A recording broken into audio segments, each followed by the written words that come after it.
हमारे traffic plans हैं जो कि विभिन्न स्थितियों में एक्टिवेट होंगे। हमारी कंटिजेंसी प्लान्स हैं जिनकी हम लोगों ने बड़ी गहन मॉक ड्रिल्स की हैं। ट्रैफिक रेस्ट्रिक्शन कल शाम से ही लागू हो जाएगा और जो पासेस हम लोगों ने इशू किए हैं पर्टिकुलर वो ही केवल व्हीकल्स अलाउड होंगे। मुख्य स्नान पर्व के एक दिन पहले एक दिन बाद पूरा नो व्हीकल जोन हम लोग उसे डिक्लेयर किए हैं, तो उसमें व्हीकल अलाउड नहीं होगा। कोई वीआईपी प्रोटोकॉल नहीं है और कोई 4 पहिया वाहन 2 पहिया वाहन वो मेला क्षेत्र में नहीं रहेंगे। संगम नगरी प्रयागराज में 13 जनवरी से महाकुंभ शुरू होने वाला है। पूरी दुनिया का ये सबसे बड़ा जन समागम 26 फरवरी तक चलेगा। इस बार के महाकुंभ में लगभग 45 करोड़ श्रद्धालुओं के शामिल होने की संभावना है। इस विशाल जन समागम को देखते हुए पूरे प्रयागराज में सुरक्षा व्यवस्था के पुख्ता इंतजामात किए गए हैं। 12 जनवरी की सुबह 8 बजे से ही पुलिस फोर्स मेला क्षेत्र के निर्धारित स्थानों पर तैनात हो जाएगी। सरकार की सुरक्षा व्यवस्था के मद्देनजर तैनात होने वाले जवानों को आज ब्रीफिंग दी गई। बता दें कि प्रयागराज को जोड़ने वाले 7 मार्गों तथा सीमावर्ती जिलों में अवैध सुरक्षा का बंदोबस्त किया गया है। मुख्यमंत्री योगी आदित्यनाथ द्वारा प्रयागराज के चारों तरफ अवैध सुरक्षा का एक चक्रव्यूह बनाए जाने के निर्देश के बाद इसके पुख्ता बंदोबस्त किए गए हैं। कल 12 तारीख से के सुबह से ही 8 बजे से हम लोग की ड्यूटीज जो हैं वो खड़ी हो जाएंगी, जो पीक डे स्नान की ड्यूटी हैं।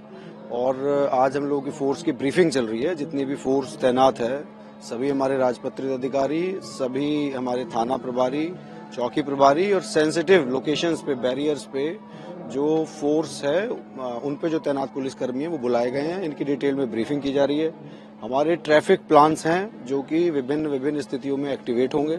हमारी कंटिजेंसी प्लान्स हैं जिनकी हम लोगों ने बड़ी गहन मॉक ड्रिल्स की हैं विभिन्न कंटिजेंसीज को निपटने के लिए।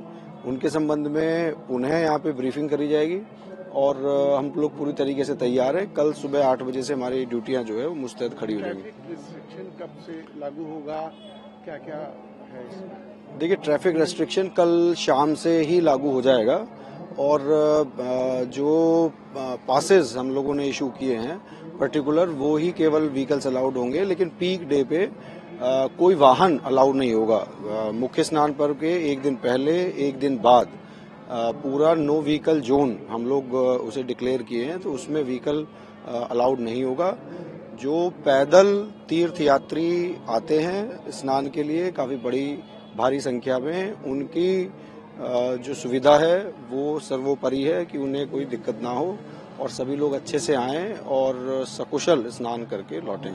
कोई वीआईपी प्रोटोकॉल नहीं है और कोई 4 पहिया वाहन 2 पहिया वाहन वो मेला क्षेत्र में नहीं रहेंगे। मोर्चे आप लोगों ने देखा होगा, मेला क्षेत्र में विभिन्न जगहों पे मोर्चे हम लोगों ने लगाए हैं सिक्योरिटी थ्रेट्स के मद्देनजर, जिनपे कि हमारी स्ट्राइक टीम्स हैं और हम लोगों ने मल्टी लेयर्ड बैरियर्स लगाए हैं, जो कि वहाँ पे भी हमारी स्ट्राइक फोर्स तैनात है। तो सिक्योरिटी के पॉइंट से हम लोग पूरी तरीके से सजग हैं। और किस किस तरीके की फोर्सेज? देखिए, सुरक्षा की दृष्टि से मैं ये तो डिस्क्लोज नहीं करूंगा कि कितनी फोर्स है, उसका संख्यात्मक विवरण नहीं बताऊंगा, लेकिन आप ये विश्वास रखिए कि बहुत संख्या में फोर्स है।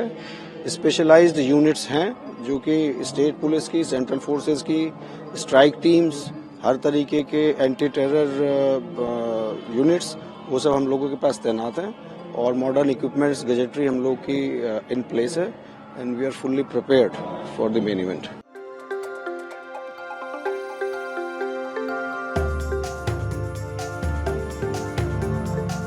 न्यूज नेशन अब व्हाट्सएप पर खबरों की ताजा अपडेट के लिए न्यूज नेशन के इस क्यूआर कोड को स्कैन करें।